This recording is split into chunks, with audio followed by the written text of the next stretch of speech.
Hello guys, welcome back. आज हम लोग शुरू कर रहे हैं हमारे बिजनेस एंड गवर्नमेंट का नेक्स्ट टॉपिक ये जो है ये बहुत ही इंटरेस्टिंग टॉपिक है, क्योंकि इसमें हम लोग जानेंगे कि हमारी इंडिया ने हमारी इकोनॉमी को बढ़ाने के लिए, हमारी इंडस्ट्रीज को बढ़ाने के लिए या ग्रो करने के लिए क्या क्या किया। क्योंकि बहुत सारी चीजें जब सब मतलब हमारी इंडिया, पाकिस्तान, बांग्लादेश ये सब कंबाइन थे तो बहुत सारे हम लोग के प्रॉब्लम्स आ रहे थे। बट इनके अलग होने के बाद जब हमारा इंडिया, पाकिस्तान, बांग्लादेश ये सब अलग हो गए तो ये सारी कंट्रीज अलग अलग स्पीड से ग्रो कर रही थी। इंडिया अलग थी, पाकिस्तान अलग ग्रो कर रही, बांग्लादेश अलग ग्रो कर रही, चाइना अलग ग्रो कर रही। तो इसके लिए क्या किया, जब हमारी ग्रोथ दिखने लगी हमारी गवर्नमेंट को कि यार बहुत स्लो ग्रोथ हो रही, बहुत दिक्कत हो रही ग्रो करने में, तब गवर्नमेंट ने क्या किया, एक पॉलिसी बनाई। गवर्नमेंट ने सोचा यार कुछ तो ग्रोथ के लिए करना पड़ेगा, क्योंकि ऐसे तो चल नहीं पाएगा। पॉपुलेशन बढ़ रही है, पॉपुलेशन बढ़ रही है तो हमें जॉब भी बढ़ानी पड़ेगी, जॉब्स बढ़ानी पड़ेगी तो एजुकेशन देनी पड़ेगी, एजुकेशन देनी पड़ेगी तो इंफ्रास्ट्रक्चर चाहिए होगा, इंफ्रास्ट्रक्चर के लिए पैसे चाहिए होंगे, और पैसे कहाँ से आएंगे, प्रोडक्शन से आएंगे, और प्रोडक्शन के लिए अल्टीमेटली फिर से चीजें चाहिए होंगी। तो इसके लिए गवर्नमेंट ने क्या किया, एक स्कीम बनाई। उसी स्कीम से रिलेटेड आज हम लोग बात करेंगे कि वो स्कीम थी क्या, उस स्कीम में गवर्नमेंट ने क्या किया, क्या क्या पॉइंट्स थे उस स्कीम के अंदर में, और उसका इम्प्लीमेंटेशन किस तरह से हुआ, और उसका असर हमारी इकोनॉमी पे क्या पड़ा। तो इस पूरी वीडियो में हम लोग पॉलिसी के बारे में पढ़ेंगे, पॉलिसी की इम्प्लीमेंटेशन पढ़ेंगे, एंड पॉलिसी के रिजल्ट पढ़ेंगे कि उनका हमारी इकोनॉमी पे क्या असर पड़ा। तो चलिए स्टार्ट करते हैं हम आज का अपना टॉपिक। आज का जो हमारा टॉपिक है वो है हमारी न्यू इकोनॉमिक पॉलिसी। नाम हमारा क्या है, new economic policy. Economic policy नाम इसको इसलिए दिया गया है क्योंकि ये जो पॉलिसी है ये दोबारा से री इंट्रोड्यूस करी गई थी, नई तरीके से लाई गई थी, इसीलिए इसका नाम दिया गया न्यू, क्योंकि कुछ नया गवर्नमेंट कर रही थी। इकोनॉमिक नाम इसको इसलिए दिया गया क्योंकि इसमें सारी इकोनॉमी की बात हो रही थी, जितने भी फैक्टर्स इसमें इन्वॉल्व थे वो सारी हमारी इकोनॉमी को इनहेंस कर रहे थे, हमारी इकोनॉमी को ग्रोथ दे रहे थे। तो इसीलिए हमारी गवर्नमेंट ने क्या किया, इसको नाम दिया न्यू इकोनॉमिक पॉलिसी। ये पॉलिसी का जो इम्प्लीमेंटेशन था वो हमारा हुआ था ईयर 1991 में, यानी कि जो न्यू इकोनॉमिक पॉलिसी थी ये कब इंप्लीमेंट हुई थी, 1991 में इंप्लीमेंट की गई थी। इसीलिए इसका जो ये पूरा नाम है, पूरा नाम इसका क्या है, न्यू इकोनॉमिक पॉलिसी 1991। इस न्यू इकोनॉमिक पॉलिसी में हमारी गवर्नमेंट ने क्या किया था, उसने 3 चीजें लेके आई थी। इस इकोनॉमिक पॉलिसी के अंदर उसने 3 हेड रखे थे। वो 3 हेड हमारे थे एलपीजी। क्या थे हमारे, एलपीजी। एलपीजी हमारा वो लिक्विड पेट्रोलियम गैस वाला नहीं कि आप गैस बना के फुर उड़ा दो। यहां पे जो एलपीजी का हमारा मतलब है, L stand for the liberalisation, P stand for privatisation, and G stands for globalisation. Liberalisation, privatisation and globalisation. अब एलपीजी पॉलिसी जो हमारी थी, उस एलपीजी पॉलिसी में सबसे पहली जो पॉलिसी हमारी थी वो क्या थी, लिबरलाइजेशन। लिबरलाइजेशन जैसा नाम में ही आपको समझ में आ रहा होगा, लिबरल। लिबरल का मतलब क्या होता है, बहुत आसानी से काम हो रहा है, बहुत फ्रीडम है, फ्लेक्सिबिलिटी है, स्मूथ वर्किंग है, सारी चीजें बहुत आसानी से हो रही, कोई रोक टोक नहीं होती है ना। हम लोग कहते हैं ना लिबरल है, बहुत लीनियंट है। लीनियंट वाले से फैमिलियर होंगे आप लोग। लीनियंट और लिबरल लगभग आप सिमिलर कह सकते हैं। ये दोनों भले अपने यूज अलग अलग वे में होते हैं, बट आप समझने के लिए इसको इस तरह से कंसीडर कर सकते हैं। लिबरलाइजेशन में क्या होता है, गवर्नमेंट ने क्या किया, it refers to end. End मतलब क्या, वो खत्म कर दिया इन्होंने, फिनिश। क्या खत्म कर दिया, licence, quota and many more restrictions. इस लिबरलाइजेशन में गवर्नमेंट ने क्या किया, जो 1991 से पहले उनको बहुत ज्यादा रेस्ट्रिक्शंस थी कि भाई तुम यहां से सामान नहीं मंगा सकते, तुम यहां सामान बेच नहीं सकते हो, इस क्वांटिटी से ज्यादा नहीं मंगा सकते हो, इस क्वांटिटी से कम नहीं मंगवा सकते हो, ठीक है, इतने टैक्स तुमको देने पड़ेंगे, इस तरह के टैक्स तुमको देने पड़ेंगे, बहुत सारे रेस्ट्रिक्शंस थे। मतलब ये समझ लो बिजनेस करना सरदर्द हो गया था उस टाइम पे।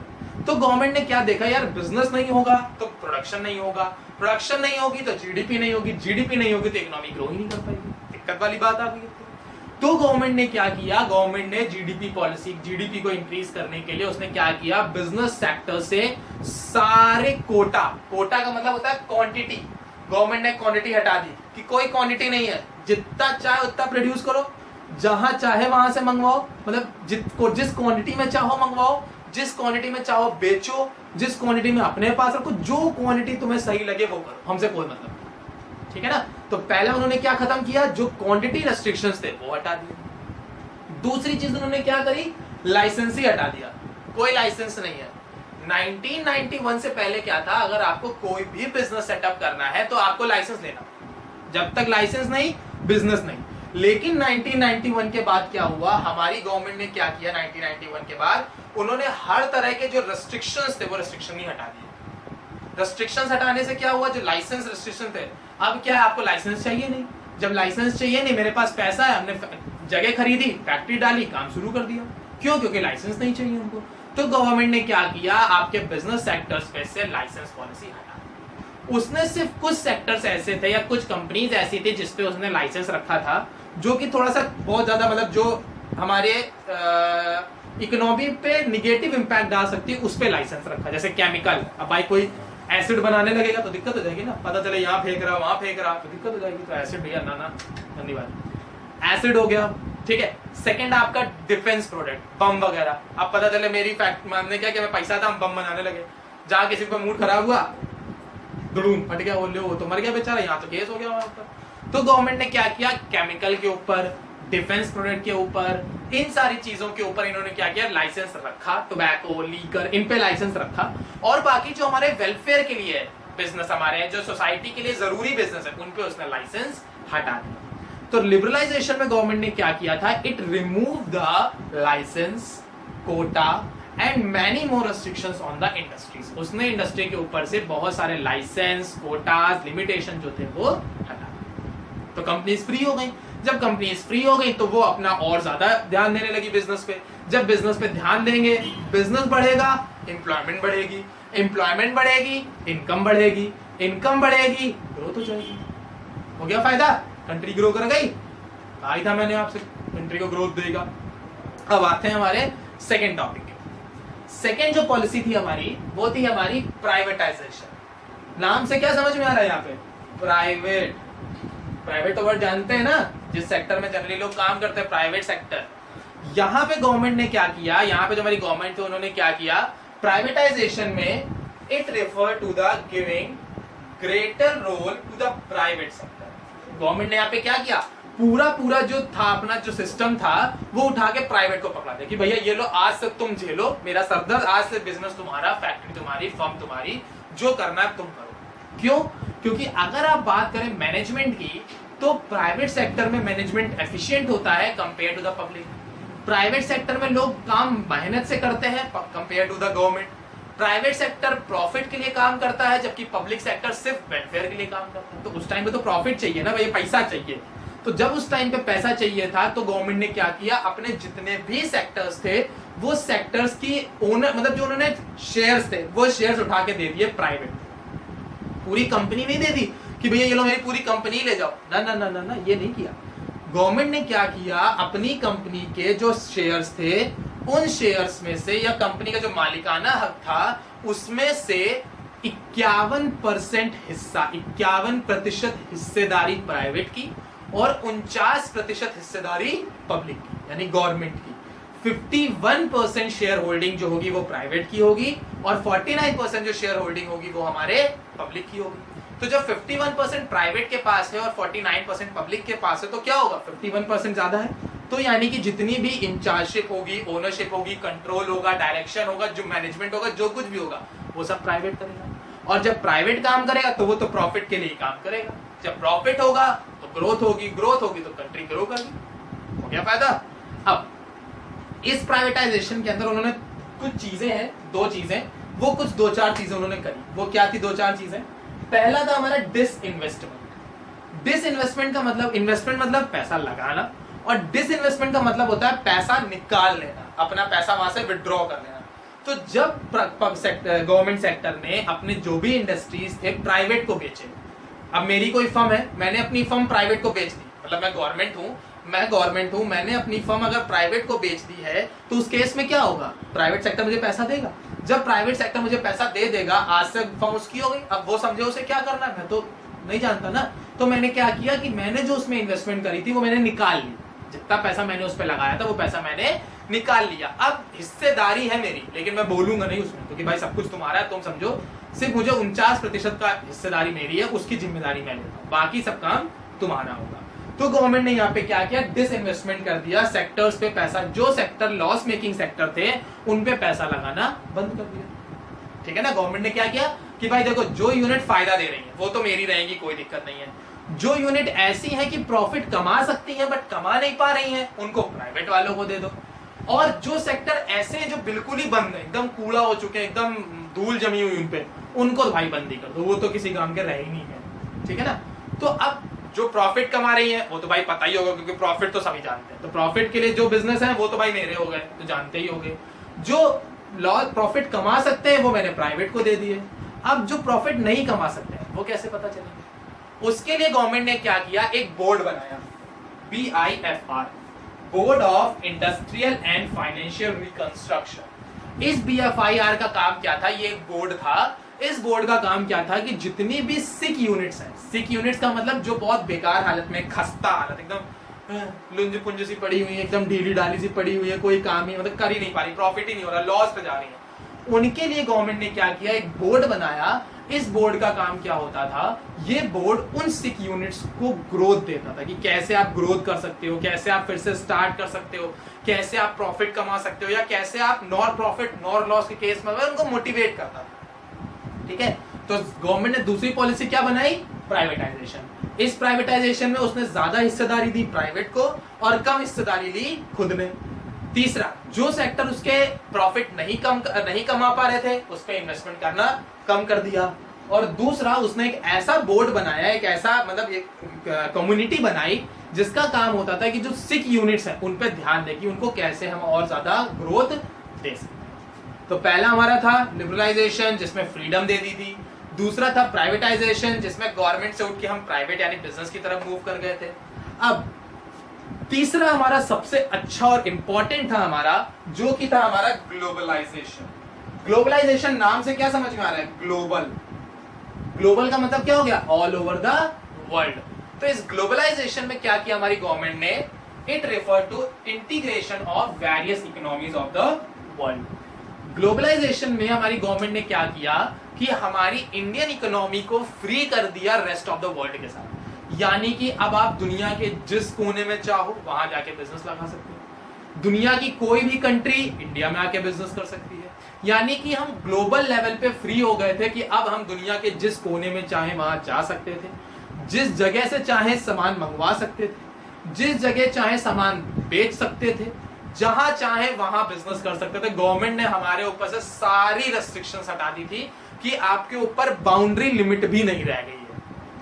ठीक है ना, कि अभी तक क्या था कि जो करो भैया इंडिया के अंदर करो, इंडिया के बाहर कुछ नहीं करना। लेकिन अब गवर्नमेंट ने क्या कहा, तुम इंडिया में करो, इंडिया के बाहर रह के करो, दो जगह बिजनेस करो, कुछ भी करो, पैसा दो हमको, बस हमें पैसा चाहिए, मुझे पैसा लाओ पैसा लाओ पैसा लाओ, बस ये चाहिए मुझे, बाकी मुझे और किसी चीज से मतलब नहीं है। तो गवर्नमेंट ने क्या किया, ग्लोबलाइजेशन फॉलो किया। अब जब ग्लोबलाइजेशन कर दिया तो लोग क्या हुए, बावले हो गए, पागल हो गए।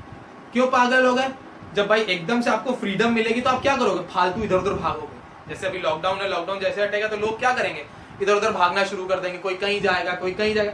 मिसयूज करोगे आप अपने टाइम का, अपने रिसोर्सेस का और अपनी मनी का। वही सेम चीज हो रही थी हमारे कंपनीज के साथ। जब उन्हें ग्लोबल लेवल पे फ्री कर दिया गया तो क्या आप बाहर की दुनिया से कंपीट कर लोगे, आप चाइना से, यूएस से, ऑस्ट्रेलिया से, इन कंट्री से कंपीट कर पाओगे, नहीं कर पाओगे, है ना, क्योंकि भाई वहां की टेक्नोलॉजी अलग लेवल पे, वहां के रूल्स अलग लेवल पे, वहां का एडवांसमेंट अलग लेवल पे, और आप ठहरे इंडिया के जुगाड़, तो उनके साथ कंपीट करना मुश्किल था। तब गवर्नमेंट ने क्या किया कि ग्लोबलाइजेशन लाने के बाद उन्होंने दो पॉलिसीज और इम्प्लीमेंट किया। दो ग्लोबलाइजेशन के अंदर इन्होंने दो चीजें करी। पहला था हमारा इंपोर्ट लिबरलाइजेशन। इंपोर्ट लिबरलाइजेशन में इन्होंने क्या किया, इंपोर्ट फ्री कर दिया कि आप कहीं से भी इंपोर्ट करो या कहीं भी एक्सपोर्ट करो, कोई एक्साइज ड्यूटी या कस्टम ड्यूटी आपको पे करने की जरूरत नहीं है। यानी कि इंपोर्ट करो कोई टैक्स नहीं देना है, वहां से एक्सपोर्ट मतलब एक्सपोर्ट करो कोई पैसा नहीं देना है, आप इंपोर्ट कर लो कोई पैसा नहीं देना, मतलब किसी भी तरह का आपको एक्स्ट्रा टैक्स या एक्स्ट्रा चार्जेस आपको पे नहीं करने हैं। ठीक है, तो लिबरलाइजेशन में इन्होंने क्या, सॉरी ग्लोबलाइजेशन में इन्होंने क्या बोला कि भैया आप ग्लोबल लेवल पे फ्री हो गए हो, आपसे हम किसी भी तरह का कोई भी टैक्स चार्ज नहीं करेंगे, आप जहां से चाहो जितना चाहो मंगवाओ, कोई टैक्स आपका नहीं लगेगा। लेकिन इतना फ्री नहीं छोड़ा है। लेकिन आप करोगे क्या, ग्लोबलाइजेशन में आप क्या करोगे, जब आप इंपोर्ट करोगे तो आप इंपोर्ट सिर्फ किसका करोगे, कैपिटल गुड्स का। कैपिटल गुड्स का मतलब क्या हो गया, आप सिर्फ और सिर्फ मशीन्स मंगवाओगे। ये नहीं कि वहां से चॉकलेट मंगवा ली और फोन्स मंगवा लिए, गैजेट मंगवा रहे हो, ये सब नहीं चल पाएगा ना ना ना ना, ना। यहां पे आप इंपोर्ट क्या करोगे, ऐसी चीजें इंपोर्ट करोगे जो आपके प्रोडक्शन को इनहैंस करें, आपको और ज्यादा बेनिफिट दें या आपको और ज्यादा फायदा दें। ऐसी चीजों पे आप फोकस करोगे जो आपकी इनकम को इनहैंस करें। तो इनकम को कौन बढ़ाएगा, कैपिटल, ऑब्वियसली।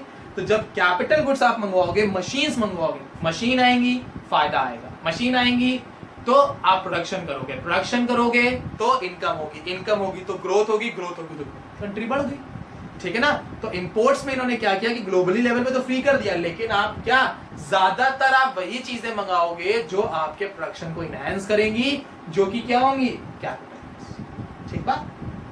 अब जब आप बाहर से सामान मंगवा रहे हो, बाहर सामान बेच रहे हो, तो फॉरेन करेंसी चाहिए होगी ना, कि सब जगह इंडिया का पैसा ही दोगे, लो गांधी जी सबका आगे, लो गांधी जी गांधी जी गांधी जी, ये तो करोगे नहीं। तो इसके लिए एक्सपोर्ट और इंपोर्ट करने के लिए इन्होंने एक एक्ट बनाया जो था फॉरेन एक्सचेंज रेगुलेशन एक्ट, इसको कहते हैं फेरा, फॉरेन एक्सचेंज रेगुलेशन एक्ट। इस एक्ट का काम क्या था कि जो भी आप सामान मंगवाते हो या जो भी सामान आप बेचते हो, तो जो भी फॉरेन करेंसी का रिसिप्ट या पेमेंट, फॉरेन करेंसी जो रिसीव कर रहे हो या उसकी पेमेंट कर रहे हो, उसको एक्सचेंज करता था। फॉरेन एक्सचेंज रेगुलेशन एक्ट का काम होता था कि वो ये डिसाइड करता था कि आप किस रेट पे उनकी करेंसी में पेमेंट करोगे। जैसे आज के टाइम पे ना कि $1 के बदले में 73, 74 या 75 रुपीस देने पड़ते हैं, तो ये वही एक्ट था। इस एक्ट में हम ये डिसाइड करते थे कि हमें सामान जब हम मंगवा रहे हैं तो उस टाइम पे कन्वर्जन रेट मेरा क्या है, या मुझे $1 के बदले में कितने रुपए देने पड़ेंगे, ठीक है। तो यहाँ पे हमारे क्या क्या न्यू इकोनॉमिक पॉलिसी क्या थी, न्यू इकोनॉमिक पॉलिसी में हमारी कुछ चीजें थी, क्या क्या वो चीजें थी, 3 पॉलिसीज थी, liberalisation, privatisation and globalisation. Liberalisation में उन्होंने क्या किया था, फ्रीडम दे दी थी, छूट दे दी थी कि आप कहीं से कुछ भी इंपोर्ट एक्सपोर्ट या रिस्ट्रिक्शन, लिमिटेशन, क्वांटिटी कुछ भी नहीं रह गई थी। प्राइवेटाइजेशन में इन्होंने क्या किया था, conversion of public sector into private sector, public से उठा के इन्होंने प्राइवेट में बेच दिया था। और तीसरा था हमारा यहाँ पे ग्लोबलाइजेशन। ग्लोबलाइजेशन में इन्होंने क्या किया था, ग्लोबलाइजेशन में इनका काम क्या था, इन्होंने ग्लोबल लेवल पे सारी चीजें फ्री कर दी थी। जब ग्लोबल लेवल पे आपकी सारी चीजें फ्री हो गई थी तो क्या हो गया था, हमारे ऊपर से ग्लोबल रिस्ट्रिक्शंस हट गई थी, हम किसी भी कंट्री में जाके कुछ भी ट्रेडिंग कर सकते, ठीक है। समझ में आ गया इतना। अब हमने पढ़ तो लिया कि पॉलिसी आई क्यों थी, क्या क्या आया था। अब पढ़ते हैं इस पॉलिसी के आने के बाद हमारी इकोनॉमी को फायदा क्या हुआ या नुकसान क्या हुआ, मतलब हमारी जो इकोनॉमी थी उस इकोनॉमी के फायदे और नुकसान हम लोग पढ़ लेते हैं यहाँ पे।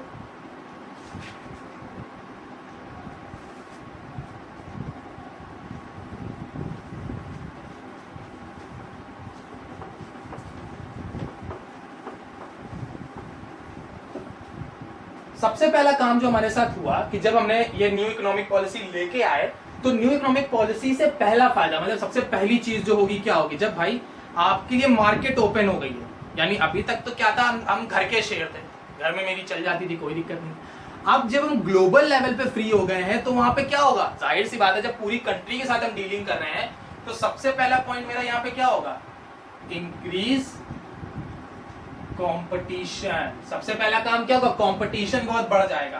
कंपटीशन कैसे बढ़ जाएगा, अभी तक सिर्फ इंडिया की कंपनी थी, इंडिया में ट्रेड कर रही थी, कोई दिक्कत नहीं। लेकिन जब ग्लोबलाइजेशन आ गया है, यानी अब हर कंट्री फ्री है, पता चला चाइना से भी आ रही हैं, यूएस से भी आ रही हैं, वियतनाम से भी आ रही हैं, मलेशिया से भी आ रही हैं, सिंगापुर से भी आ रही, हर जगह से कंपनीज इंडिया में आके बैठेगी। और जब इंडिया में आके बैठ गई तो मेरे पास डिफरेंट कंपनीज होगी, एक ही प्रोडक्ट की बहुत सारी कंपनीज। जैसे मोबाइल फोन ही आज के टाइम पे, मोबाइल फोन हम लोग लेने जाते हैं, Oppo, Vivo, MI, Realme, OnePlus, Samsung, iPhone, Lava, Intex, Gionee, ठीक है, लेमन, कार्बन, इंटेक्स, मतलब डिफरेंट टाइप्स की वैरायटीज है, मतलब 50 फोन आपको दिखा देगा सेम बजट के अंदर। तो ये क्या हुआ, कंपटीशन बढ़ गया ना। तो पहला फायदा हमारा क्या हुआ, कंपटीशन इंक्रीज हो गया। अब कंपटीशन जब बढ़ जाएगा तो कंपटीशन बढ़ने के बाद दूसरा यहाँ पे फायदा क्या हुआ, मोर demanding कस्टमर। अब यहाँ पे क्या हुआ कि हमारे जो कस्टमर थे वो बहुत डिमांडिंग हो गए। डिमांडिंग क्यों हो गए? क्योंकि जब वो देख रहे हैं कि भाई जो मेरे पास पैसा है या जितना पैसा मेरे पास अवेलेबल है उस पैसे में हमको बहुत सारी चीजें मिल रही, मतलब पैसा मेरा उतना ही है, पैसे में कोई कमी नहीं, 10,000 रुपए ही है मेरे पास, लेकिन उस 10,000 रुपए में मेरे पास बहुत कुछ आ रहा है।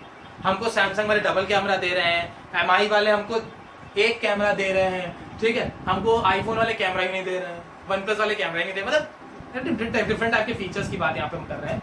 तो यहाँ पे चीजें क्या हो गई कि जब आपके पास कंपटीशन ज्यादा हो जाएगा तो जो मेरा कस्टमर है वो भी डिमांडिंग हो जाएगा, कस्टमर की भी जो नीड है वो बढ़ जाएगी। वो भी क्या सोचेगा कि भाई इसी प्राइस पे हमको चीजें ज्यादा मिल जाए, इसी प्राइस पे हमको अच्छी चीजें मिल जाए। जैसे जब हमारा नया नया एंड्रॉइड लॉन्च हुआ था 2003-04 के आसपास, तो जब 3-4 के आसपास 2003-2004 के आसपास सबसे पहले एंड्रॉइड फोन आए थे, टच फोन आए थे, तो उनका जो साइज था वो 3.5 इंच के थे, 3.5 इंच के फोन आए थे।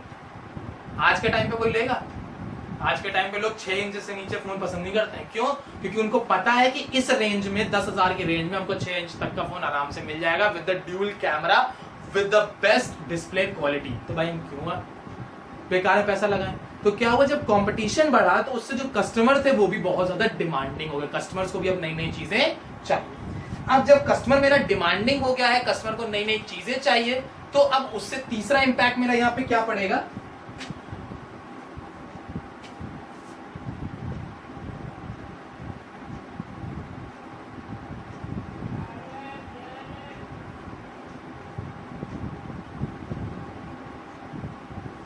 Rapid changes in the economy. यहाँ पे क्या होगा कि मेरे रैपिड चेंजेस आएंगे। रैपिड चेंजेस क्यों आएंगे?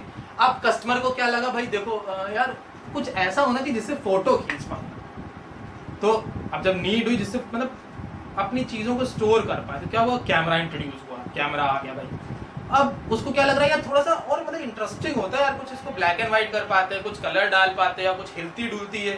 तो अब उसमें क्या हुआ, फिल्टर्स आना शुरू हो गए। अब उसे लग रहा है यार फोटो के लिए मैं, मेरा चेहरा तो अच्छा, मैं सुंदर दिखता हूँ, लेकिन पीछे का बैकग्राउंड नहीं अच्छा है, पीछे पता नहीं क्या ये आ रहा है लिखा हुआ। तो क्या करते हैं, ब्लर कर देते हैं, तो पोर्ट्रेट मोड आ गया। तो जैसे जैसे कस्टमर की नीड बढ़ रही है, देखिए कस्टमर जैसे जैसे डिमांड कर रहा है वैसे वैसे इकोनॉमी में चेंजेस आते जा रहे हैं। तो जब हमारे कस्टमर डिमांडिंग होंगे तो हमारी इकोनॉमी में चेंजेस भी बहुत जल्दी जल्दी आएंगे, क्योंकि लोग नया सोचेंगे। और आप नहीं सोचेंगे तो फॉरेन मार्केट वाले सोचेंगे, और जब फॉरेन मार्केट वाले सोचेंगे तो हमारी कंट्री में लाके धर देंगे। जब जैसे हमारी कंट्री में आया, लो भैया सबको पता चलेगा ऐसा भी कुछ होता है। तो ये क्या हुआ, कस्टमर डिमांडिंग हो गए। कस्टमर डिमांडिंग की तो इकोनॉमिक में चेंजेस भी ज्यादा आ गए। अब जब चेंजेस ज्यादा आने लगेंगे तो उससे क्या होगा,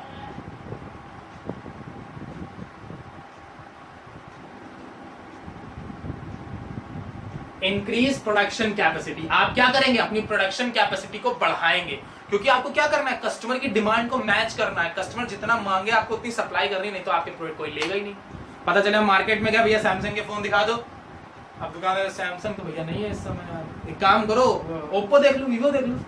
तो अब भाई जब मुझे फोन लेना ही है तो मैं सैमसंग का वेट थोड़ी करूंगा, मैं ओप्पो या वीवो स्विच कर जाऊंगा।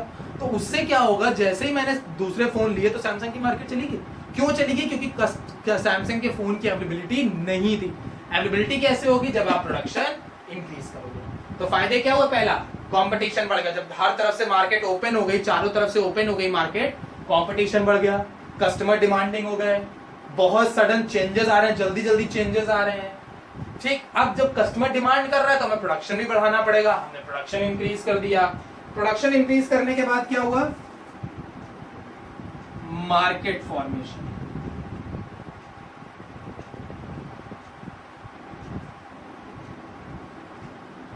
नेसेसिटी फॉर चेंजेस,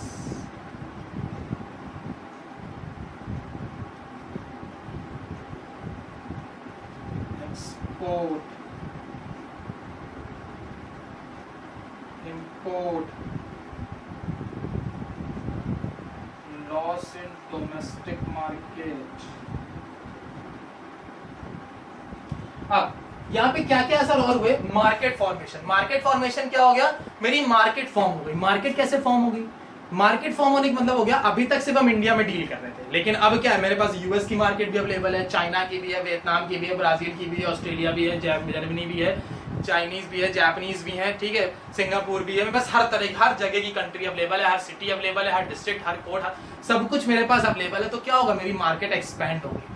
अब मैं जिस मार्केट में चाहूँ उस मार्केट में जाके डीलिंग कर सकता हूँ। तो मार्केट मेरी फॉर्म हो गई, नई नई मार्केट मेरी फॉर्म होने लगी। नेसेसिटी फॉर चेंजेस, अब जो ये चेंजेस थे ये मेरे लिए जरूरी हो गए। क्यों जरूरी हो गए? क्योंकि अब मैं उस चीज पे ज्यादा दिन तक स्टे नहीं कर सकता, मुझे आदत हो गई चेंजेस की। तो मुझे रोज नई नई चीजें सीखनी पड़े, मतलब रोज मुझे कुछ ना कुछ नया चेंज करना पड़ेगा, नहीं तो मैं मार्केट में सर्वाइव नहीं कर पाऊंगा। अब जैसे पबजी सभी लोग खेलते हैं, बहुत सारे स्टूडेंट्स ऐसे होंगे, बहुत सारे यंगस्टर्स होंगे ऐसे जो पबजी खेलते हैं। अब जब वो नया नया आया था तो लोगों ने इतना ज्यादा पसंद नहीं किया था, लेकिन धीमे धीमे क्या हो, जब लोगों ने उसको देखा, सीखा, उसमें खेलना शुरू किया तो पसंद आने लगा। अब अगर वो उनमें कुछ चेंजेस नहीं करते हैं तो लोग क्या होगा, उससे बोर हो जाएंगे, क्योंकि वही चीज बार बार देखे इंसान बोर हो जाएगा। तो अब उनको उसमें कुछ ना कुछ अपग्रेडेशन देना पड़ेगा, उसमें उनको कुछ गन्स ऐड करनी होंगी, कुछ मैप ऐड करने होंगे, कुछ व्हीकल ऐड करने पड़ेंगे, कुछ अलग अलग जोन एरियाज बनाने पड़ेंगे, अलग अलग पैटर्न्स बनाने पड़ेंगे, कुछ ना कुछ उनको अपग्रेडेशन देना पड़ेगा। क्योंकि अगर वो अपग्रेडेशन नहीं देंगे तो लोग एक ही चीज को देख के बोर हो जाएंगे तो वो फिर आपकी चीजों को कंज्यूम नहीं करेंगे, जिससे आपकी मार्केट डाउन हो जाएगी। तो अब क्या हो गया, जब आपकी एलपीजी पॉलिसी आ गई तो हर कंट्री से कुछ ना कुछ नया, आए दिन रोज कुछ ना कुछ नया आता जा रहा है, तो आपको भी उसके हिसाब से अपने आप को चेंज करना पड़ेगा। और कुछ टाइम बाद जो ये चेंजेस हैं वो आपके लिए जरूरी हो जाएंगे, क्योंकि अगर आप चेंजेस अडॉप्ट नहीं करेंगे तो आप मार्केट में सर्वाइव नहीं कर पाएंगे। Next, export and import. जब आप ग्लोबली फ्री हो गए हैं तो आप जितना चाहें उतना एक्सपोर्ट कर सकते हैं, जितना चाहें आप इंपोर्ट कर सकते हैं, किसी भी तरह की कोई भी लिमिटेशन या रेस्ट्रिक्शंस या बाउंड्री लिमिट आपके पास नहीं है। अब आप फ्री हो गए हो, जितना चाहे एक्सपोर्ट करो, जितना चाहे इंपोर्ट करो। अब इस एलपीजी से एक नुकसान भी हुआ, लॉस इन डोमेस्टिक मार्केट। मेरी जो डोमेस्टिक मार्केट थी वो खत्म हो गई। डोमेस्टिक मार्केट कैसे खत्म हो गई? हम जो बना रहे हैं उसको हम फॉरेन बेच दे रहे हैं, क्योंकि वहां हमें पैसा ज्यादा मिल रहा है। यहाँ बनाया फॉरेन कंट्री में बेचा क्योंकि पैसा ज्यादा मिला। तो जब आप सारी चीजें फॉरेन कंट्रीज में बेच दोगे तो इंडिया के लिए कुछ बचेगा ही नहीं। जब इंडिया के लिए कुछ बचेगा ही नहीं तो यानी इंडिया में उस टाइप का कोई प्रोडक्ट है ही नहीं। जब प्रोडक्ट नहीं है तो ऑब्वियसली या तो वो मार्केट में होगा नहीं, और अगर होगा तो महंगा होगा। तो उससे क्या हुआ, मेरी जो डोमेस्टिक मार्केट थी वो पूरी तरह से खराब हो गई। या बाहर की कोई कंपनी आके इंडिया में स्टैब्लिश हुई और उसने हमारी कंपनी से सस्ते प्रोडक्ट देना शुरू कर